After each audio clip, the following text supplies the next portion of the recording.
Everywhere you look, there's a message telling you need to be better. Better habits, better mindset, better body. Be more grateful, be more productive, be more positive. It sounds innocent, empowering even. But underneath it all is a quiet accusation. Who you are right now isn't good enough. You scroll through your phone and feel behind, like everyone else is already healed, already evolved, already figured it out. So you make plans, resolutions, routines. You say, this time I'll change. This time I'll fix it. But no matter how many books you read, how many new habits you try, how many affirmations you repeat, that feeling stays. That ache of not quite whole, and the worst part, you start believing that this ache is proof that something's still broken in you. That if you were really healed, you'd feel calm all the time. That if you were truly growing, you wouldn't still get anxious, still feel lost, still have bad days. You don't even notice that the self-help became self-hate. That the desire to grow turned into the fear that you are unacceptable as you are. It's not your fault. You live in a culture that sells you your own sense of wholeness, in pieces. One course, one program, one transformation at a time. But what if they're wrong? What if you were never broken? What if healing doesn't mean becoming someone new, but remembering who you were before the world told you to hate yourself?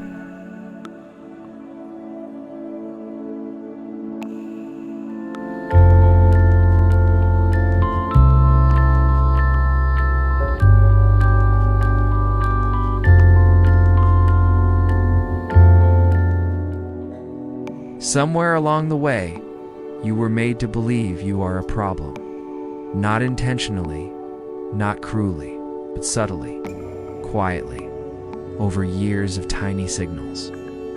Maybe it was the way people responded when you showed emotion. Maybe it was the silence after you spoke your mind. Maybe it was being praised for shrinking yourself. Slowly, you started to believe, I'm too much, I'm not enough, I need to change. And so you tried. You became your own little project. You labeled your flaws, set goals to erase them. You turned your humanity into a checklist. Cry less, smile more, don't be needy. Be tougher, be nicer, be better. But what if you were never a project? What if the messy, emotional, tender parts of you were never mistakes? What if healing doesn't mean erasing those parts, but learning to sit beside them? Without trying to fix them, you don't have to audit yourself like a business plan. You don't have to optimize every emotion, every habit, every day. You're not a spreadsheet. You're not a brand. You're not an app that needs updates to function properly. You're a person, a soul, a story still unfolding. You weren't meant to be flawless. You were meant to feel. You were never broken, just buried. Beneath the shame, beneath the pressure, beneath the belief that love must be earned by being better. You don't need to become someone new. You just need to come back to someone old. You, before the edits, before the mask, before the fixing began. There's a difference between fixing yourself and healing yourself.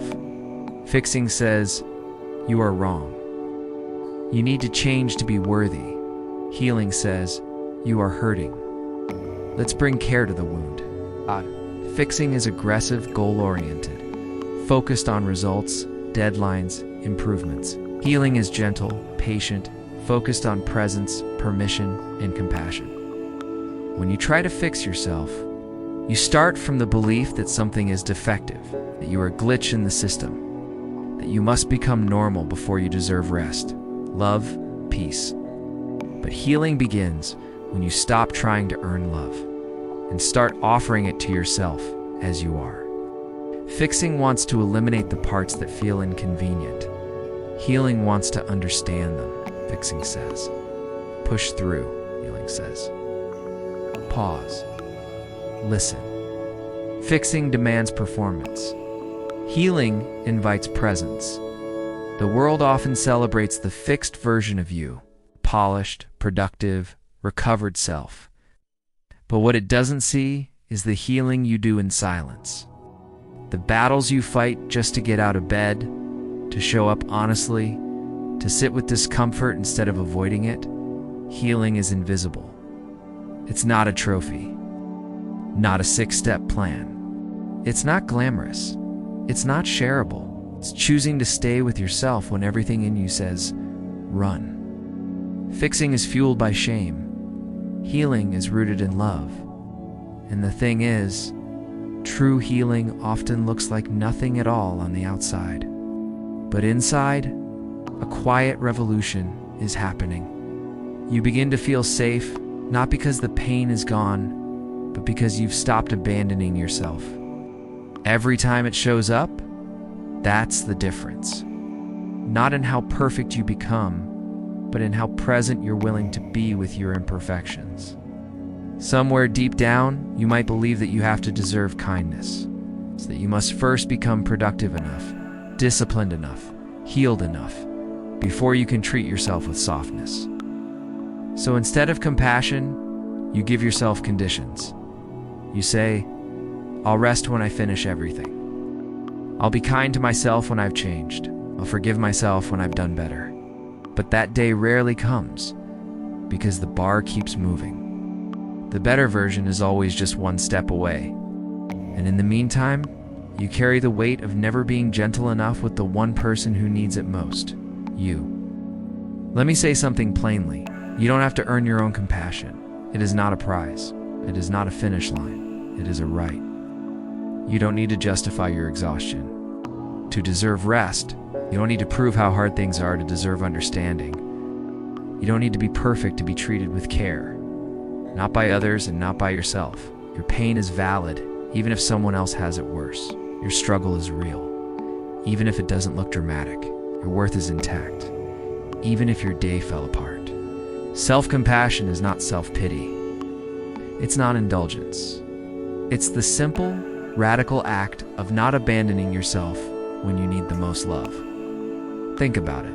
If a child fell down, would you only comfort them after they stood back up and proved they'd never fall again? Of course not. You'd go to them, kneel down, hold them, whisper, "It's okay. I'm here. I've got you." You deserve that same tenderness. Not after. Not later now. Wholeness is not something you chase and catch someday when you're finally better. It's not a reward waiting at the end of your to-do list, or a status you unlock after fixing every flaw. Wholeness is already here, in you, right now. Not because you've earned it, but because you exist. The idea that you are missing something is the great lie that keeps the world running. It fuels industries, religions, self-help books, social media apps, even relationships. But here's the quiet truth. You were born whole. Before anyone told you who to be, how to act, what parts of you to hide, you were complete, curious, expressive, vulnerable, free, and then, as slowly, layer by layer, that natural wholeness got covered by expectations, by roles, by shame, by the belief that love must be earned through performance. But beneath all of it, the masks, the perfectionism, the fear of being too much or not enough. That original self still lives, and that self is not broken. That self never needed fixing. That self just wants to be seen, held, and trusted again. The journey, then, is not about becoming someone new. It's about removing what was never yours. It's not about adding more, but about shedding the stories. That said, you weren't whole yet. When you stop chasing the illusion of wholeness, you begin to feel it. Not as a loud explosion of joy, but as a quiet peace inside your ribs that says, I can be with myself now. Wholeness feels like exhaling after years of holding your breath. It's like resting in your own skin without apology. You don't have to wait until your life is perfect to claim it. You don't have to wait until everyone approves. You don't have to wait until you understand everything. You can whisper it today. In a room where no one else is listening, I am not missing. I am not broken. I am whole. Maybe no one ever told you that you don't have to change to be worthy of love. Not the filtered version of you, not the polite, productive, perfect version, Just you, as you are right now, in your tiredness, in your chaos, in your softness, in your uncertainty. Love isn't a transaction. It's not something you unlock by becoming enough. But for so long, that's how many of us have lived. We became shapeshifters, adapting to please, polishing ourselves to be chosen, hiding anything that felt too real, too loud, too emotional, too broken. We didn't lie. We survived, because somewhere along the way we learned that love was conditional, that if we wanted to belong, we had to become. But that's not love, that's performance. Your love doesn't say, be better and I'll stay. It says, I see you, I'm still here. Same is true for the love you give to yourself.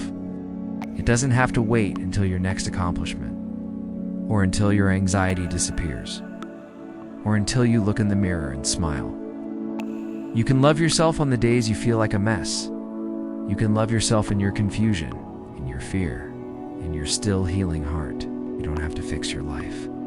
Before you deserve soft words, gentle mornings, quiet forgiveness. That's not self-indulgent. That's self-honoring. The world will always reward the curated, edited, polished version of you. But the part of you that longs for love is not looking for applause. It's looking for acceptance. And here's the thing. The love that matters most won't make you perform to keep it. It will make you breathe easier, soften, come home to yourself. Maybe, just maybe, that kind of love begins with the one you offer to yourself. Take a breath. Feel it. The rise. The fall. The gentle proof that you are still here, still alive, still becoming, still worthy. There's nothing you need to prove, nothing you need to perfect, nothing you need to fix in order to deserve rest, peace, love. You are not a broken thing waiting to be put back together. You are a living, breathing mystery unfolding in its own rhythm. Some days you'll feel clear, other days you won't. That's okay. That's life. That's being human. Let go of the pressure to always be improving. You don't need to be your own project. You just need to be your own presence. Let the world chase perfection. You come home to yourself. Sit beside your pain without trying to erase it. Hold your joy without trying to explain it.